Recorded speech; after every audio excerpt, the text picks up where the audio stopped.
বাংলাদেশের কোনো ক্রিকেটারই বলেননি বিশ্বকাপে খেলতে না যাওয়ার সিদ্ধান্ত ঠিক হচ্ছে না। ভারতকে মনে করিয়ে দেওয়ার দরকার ছিল বাংলাদেশেরও মেরুদণ্ড আছে, এমন দাবি করেছেন সাবেক যুব ও ক্রীড়া উপদেষ্টা আসিফ নজরুল। অন্তর্বর্তীকালীন সরকারের এই উপদেষ্টা এও জানালেন বিশ্বকাপ বিসর্জন দিয়ে বাংলাদেশের অর্জনটা কোথায়। দায়িত্বে থাকাকালে আসিফ নজরুল দাবি করেছিলেন ক্রিকেটাররাই বিশ্বকাপে না যাওয়ার সিদ্ধান্ত নিয়েছিলেন। তবে এরপর জাতীয় দলের সিনিয়র সহকারী কোচ মোহাম্মদ সালাউদ্দিন গণমাধ্যমকে বলেন ক্রিকেটাররা বিশ্বকাপে যেতে না পারায় ভেঙে পড়েছেন।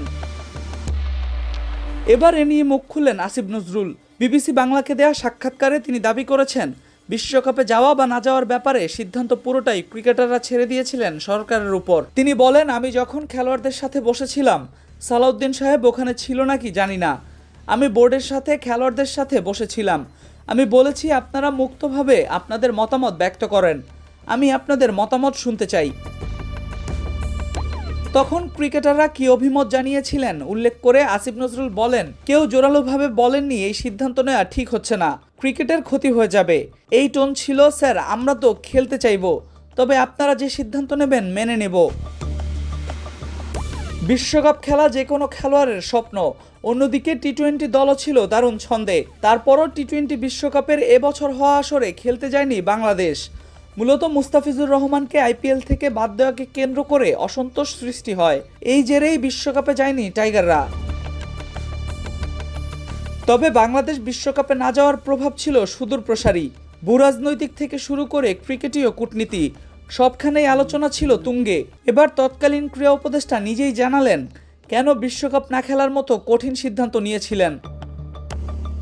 বিবিসি বাংলাকে তিনি বলেন, কেন সিদ্ধান্তটা নিলাম। প্রথমবার তো ফেসবুকে বলা হলো সরকার সিদ্ধান্ত নেয়নি, তারপর প্রাথমিক যে রিপোর্টটা এটা কিন্তু বিবিসি বাংলা অনুবাদ করে ছাপিয়েছিল।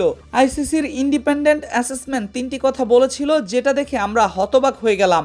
বলেছে 3টি কারণে বাংলাদেশ দলের ঝুঁকি বাড়তে পারে। কি কি ছিল ঝুঁকি জানিয়ে তিনি বলেন, এক হচ্ছে মুস্তাফিজ খেললে, দ্বিতীয়ত বাংলাদেশের দর্শকরা এদিক সেদিক ঘোরাঘুরি করলে, তৃতীয়ত যেহেতু নির্বাচন আছে। এই 3টি জিনিস দেখার পর মনে হয়েছে ওরা কি আমাদের সাথে মশকরা করছে। 3টি জিনিসই তো হবে, মুস্তাফিজ অবশ্যই খেলবে, বাংলাদেশের দর্শকরা অবশ্যই যেখানে সেখানে ঘুরে বেড়াবে, ইলেকশন তো হবে। আমরা তখন তীব্র প্রতিবাদ জানালাম। তখন আরেকটা রিপোর্ট দিয়ে হালকাভাবে কথাটা এড়িয়ে গেল। তখন মনে হয়েছে তারা আমাদের নিরাপত্তা নিয়ে সিরিয়াস না, বাংলাদেশকে গুরুত্ব দেওয়া হয়নি। এই ভাবনা থেকেই মূলত কঠোর পথে হাঁটার সিদ্ধান্ত নিয়েছিলেন তিনি ও অন্তর্বর্তীকালীন সরকার। আসিফ নজরুল জানান, ভারতীয় বোর্ড কলকাতার দল না, কিন্তু সরকার তাদের এই পক্ষ থেকে একবারও যোগাযোগের চেষ্টা করা হয়নি যে ভাই তোমরা চিন্তা করো না, আমরা দেখছি। অবশ্যই নিরাপত্তা নিয়ে আমরা চিন্তায় ছিলাম, সামনে নির্বাচন ছিল, ওখানে যদি একটা ভয়াবহ ঘটনা ঘটতো এটার রেশ কিভাবে আসতো বাংলাদেশের উপর। আসিফ নজরুল আরও বলেন, আমাদের নিরাপত্তা ইস্যু যখন তুচ্ছ ব্যাপার হয়, আমাদের অপমান করা যখন সহজ ব্যাপার হয়, অপমান তুচ্ছ করার জবাব যে আমরা দিতে পারি এর ভালো দৃষ্টান্ত রাখলাম।